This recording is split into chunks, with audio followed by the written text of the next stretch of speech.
I'm Jim Lampley. Welcome to this look back at the stories behind the Holyfield Bowe trilogy, possibly the most memorable series of fights in 30 years of boxing on HBO. When Mike Tyson was convicted of rape and sent off to prison in early 1992, Evander Holyfield was left to search for other ways of proving that he was, as he said, the real deal. He chose to fight the best young American heavyweight, Olympic silver medalist Riddick Bowe.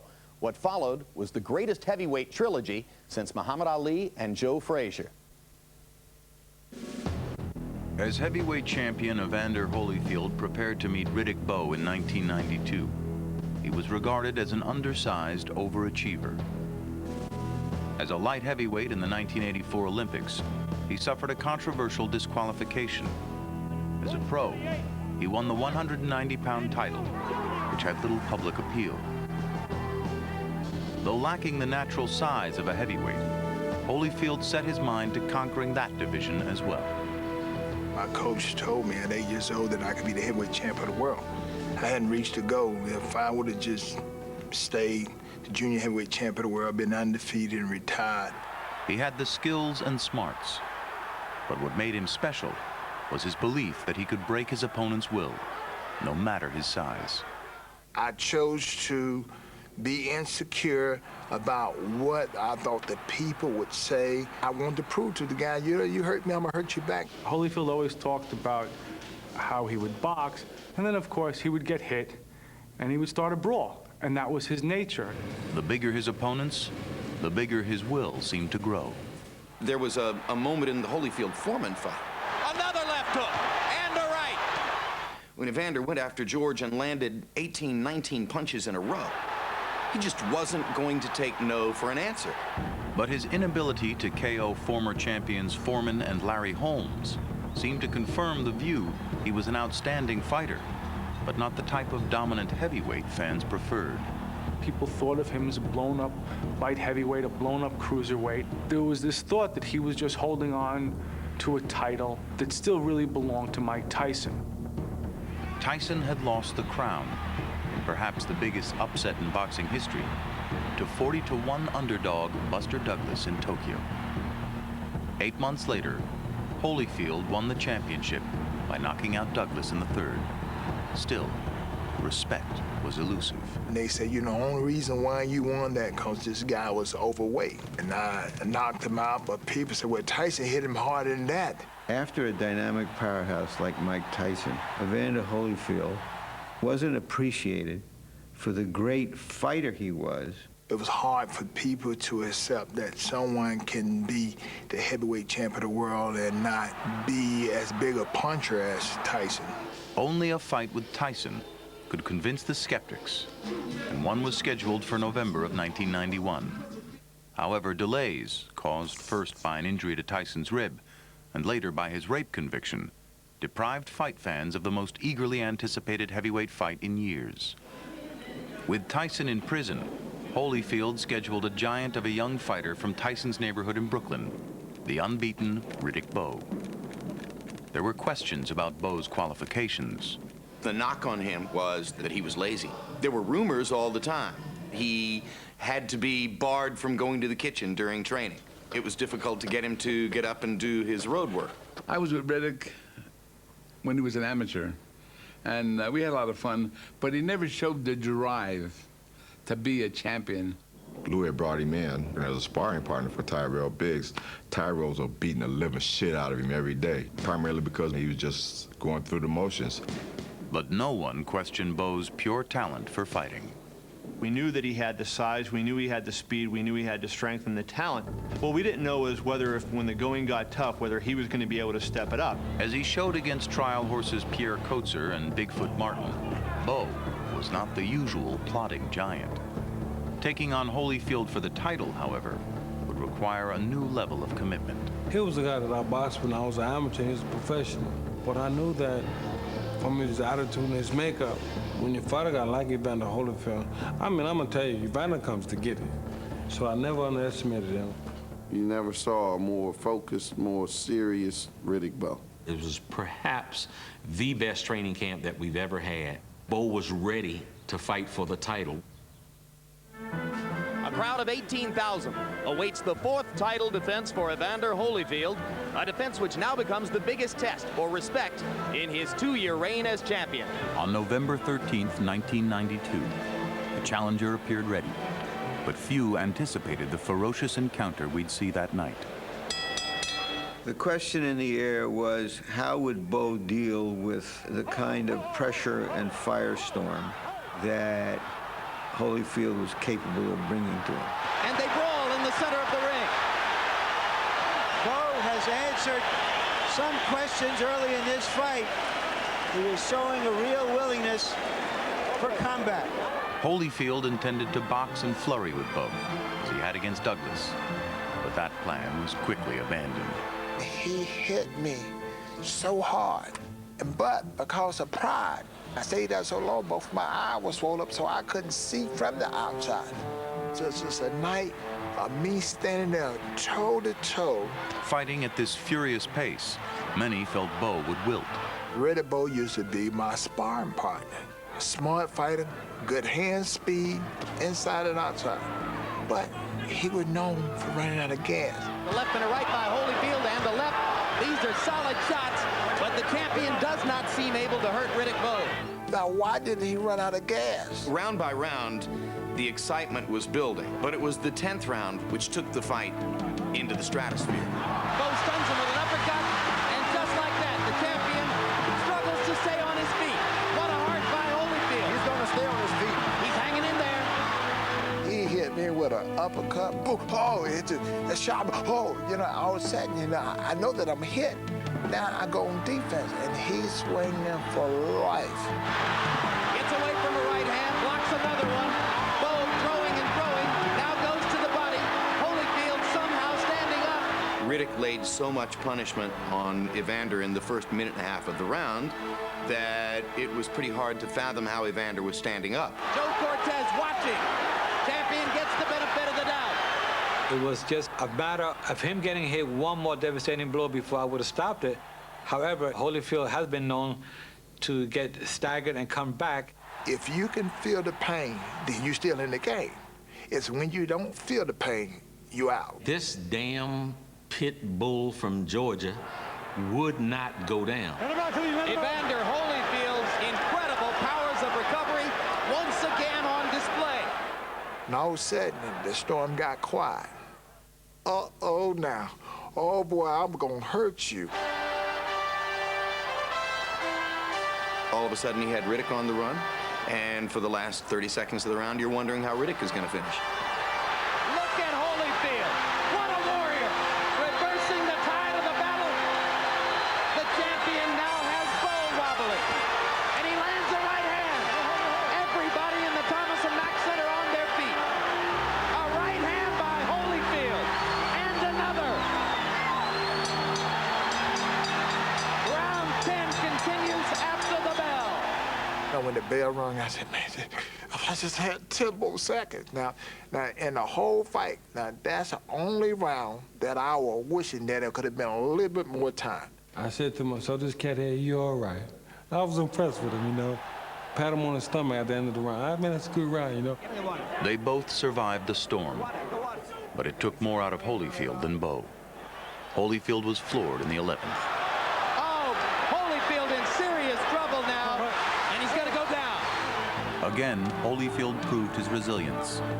The champion entered the 12th needing a knockout to retain the title. It was not to be. From the back of the arena now, they begin to rise and applaud what has been an extraordinary battle between two men of heart and will and courage and skill. It could have been one of those old fights that went 20, 30 rounds. The bell rang to end the 12th round, and it was like, you know, they were saying 12 rounds isn't enough. We need to go until somebody can't go anymore. And new heavyweight champion of the world, Riddick. And it was devastating to me. Did he win? Oh, yeah. He won. And he won it the right way. He took the fight. Riddick Bowe emphatically answered any doubts about his resolve. His heart had always been questioned. And I felt like, God damn it, question this. Look at this man. Look at this athlete. Look at this competitor. And Holyfield's valor showed that a heavyweight champion could be measured by qualities other than power. There is no doubt whatsoever that the 10th round completely won over all the skeptics for Holyfield. Following the loss, Holyfield briefly considered retirement before winning a decision over journeyman Alex Stewart in June of 1993. Bowe's life, of course, changed overnight.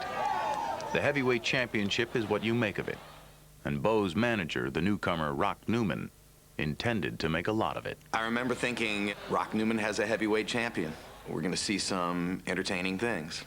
Newman had Bowe toss his WBC championship belt into a trash can, scrapping an understanding that he would fight Lennox Lewis. If anyone has criticism of me because I fought, scratched, and clawed for my client's interest, bring that criticism on.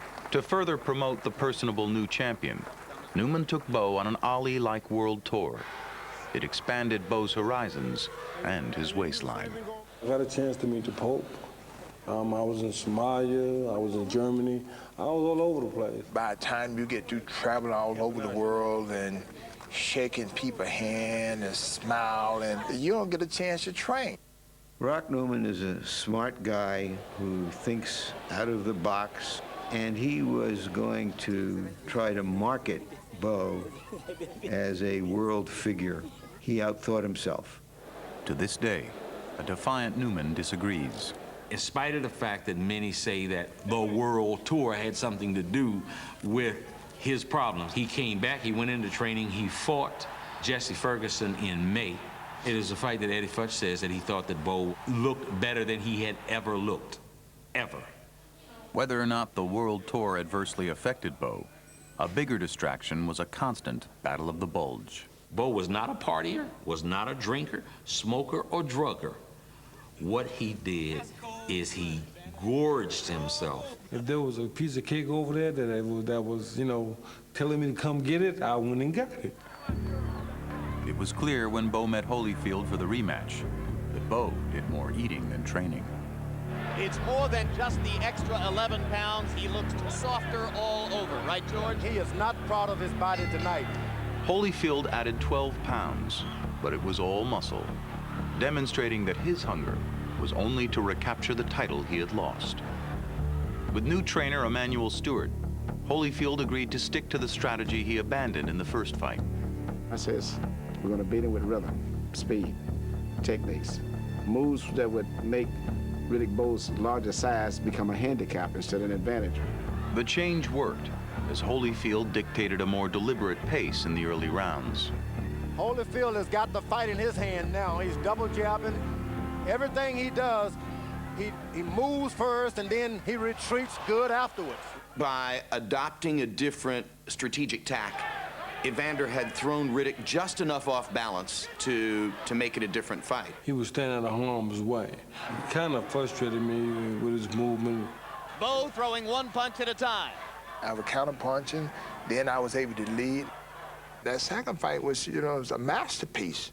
A masterpiece that looked like it would go unfinished. And somebody in a parachute has just landed on the edge of the ring, has been pulled away by security guards.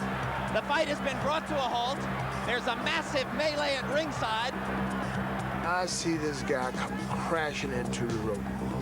When he did that, you know, that look on my face and Riddick Bowe, like, turned around looking. He was kind of skeptical, looked back like I was joking. I thought he seen King Kong. Chaos. Surreal. Just bizarre. We were disoriented. No one knew what this meant. I thought, this has got to be a dream. Maybe I didn't wake up in time. Couldn't be real. The fight stopped. People reaching over and pulling him down and starting to pound him. He got his ass thoroughly smashed. I saw Caesar's Palace security. I saw our security. I saw the Fruit of Islam. Everyone converging on this guy. I was thinking, does he have a weapon? Is he carrying a bomb? And people began to scream, and some people pulled out their guns. I grabbed Mrs. Bowe and we hit the floor because we figured that the shooting would be in our direction. My first thought was it was an attempt on either Farrakhan or Jesse Jackson's life. Pandemonium broke out. This is a monumental disaster. Right now, police are filing by me at ringside and grabbing this gentleman who has created a monstrosity of an interruption in the bout. With Fan Man finally removed, the question became, what next? I don't know what we would have done if they would have refused to fight anymore. I knew that Bowe's wife was taken on a stretcher that night. Now you have just gotten word that Riddick Bowe's wife has just fainted at ringside. Gentlemen, she's in the early stages of her 4th pregnancy. She's fainted with excitement and maybe even fear. We had to take her out. I thought about it for a long time, standing there, if I should go with her, if I should stay here.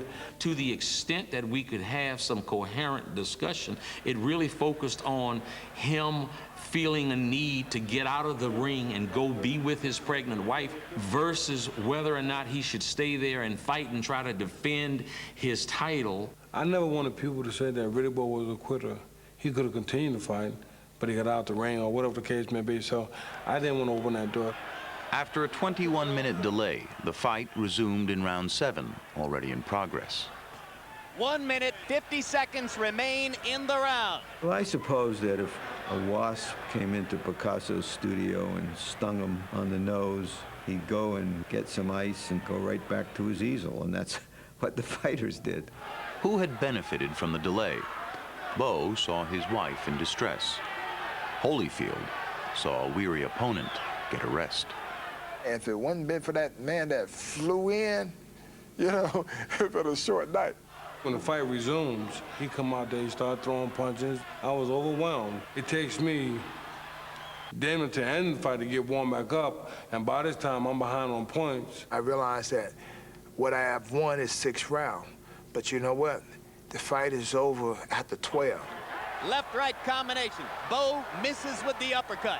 Should have used my jab because he couldn't get away from the jab and he couldn't get around it, but if I had used my jab a little bit better, I don't want to fight hands down. Riddick still had his moments. Holyfield staying in, becoming a target. Bowe starting to heat up. It was a really close fight. It was doggone near impossible to separate them and try to figure out who had actually won the fight. So close, in fact, that the scoring of the disrupted 7th round played a major role in Holyfield regaining the title. The 3 judges, one scored it for Bowe, one scored it even, one scored it for Holyfield. If the judge who scored it for Holyfield would have scored that round for Bowe, then Bowe would have kept his title, would have turned out to be a draw. And so this Fan Man may have caused a change in boxing history. Holyfield had recaptured the title, but subsequently lost it to Michael Moore.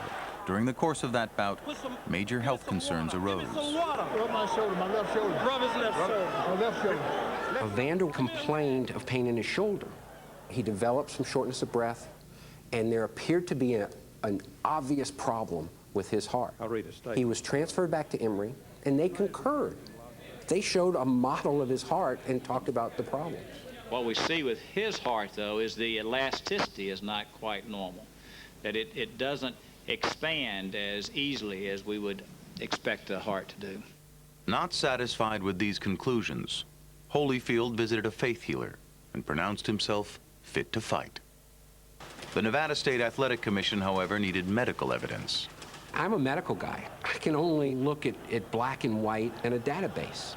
So we sent Evander to the Mayo Clinic for the most intensive medical evaluation any athlete in history has been through. The doctor there was able to let me know that, you know, you weren't born with a heart condition. And what has happened is that they overhydrated you and they gave you too much morphine, which caused my heart to blow up. So in time that the heart went back down and it's all right. He said, you all right to fight. Satisfied with the results of the Mayo Clinic evaluation, the Nevada State Athletic Commission granted Holyfield a license, which meant a rubber match with Bowe. No title would be at stake, but it was still the biggest heavyweight fight that could be made. It was perhaps the most brutal of the 3 fights. Hard right hand by Bowe.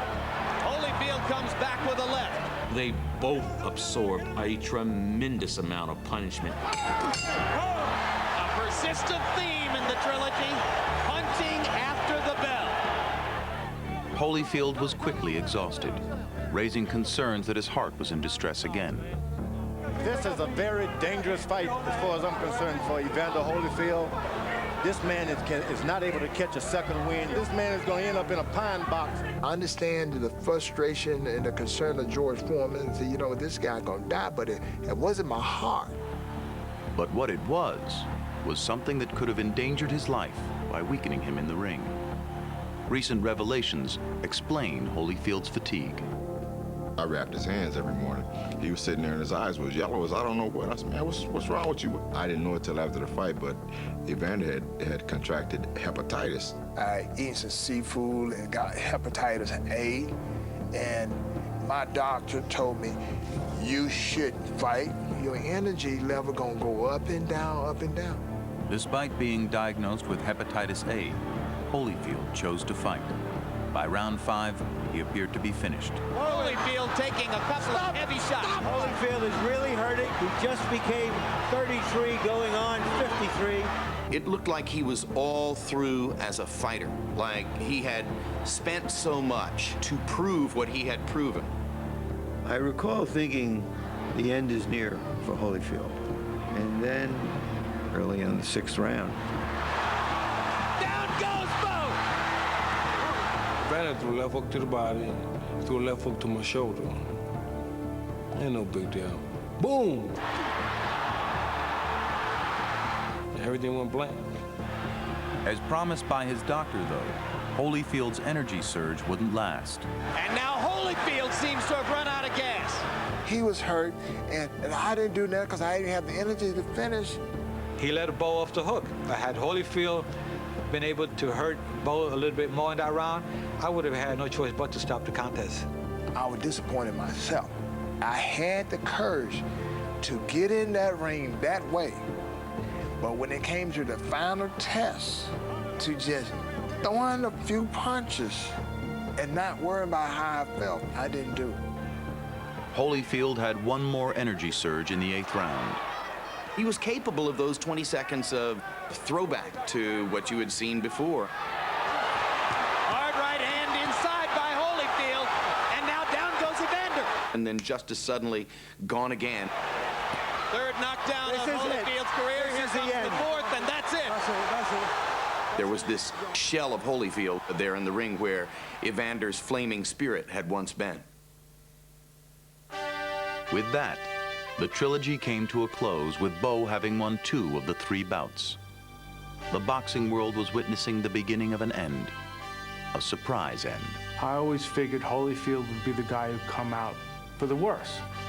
Turns out that the guy who was really hurt in this trilogy was Bowe, physically and psychologically. Indeed, Bowe's career had peaked against Evander Holyfield. He fought just twice more, taking bad beatings and disqualification wins against Andrew Golota. Riddick Bowe allowed his worst instincts to take over, and his worst instincts were laziness, gluttony. If he was driven by anything, he was driven by hunger to eat, but certainly not by hunger to be great. By contrast, Holyfield's legend kept rolling along. we thought after the 3rd fight that this would be the end of Holyfield's run as a great fighter. But of course, it worked the other way. Holyfield regrouped to have more great fights, as he did most famously against Mike Tyson. While the Tyson fights helped define Holyfield's high standing in history, the epic Bowe fights defined him in victory and defeat as the noblest of warriors. You saw the best of Evander Holyfield, and you saw the best of Riddick Bowe. And these 2 guys were made for each other.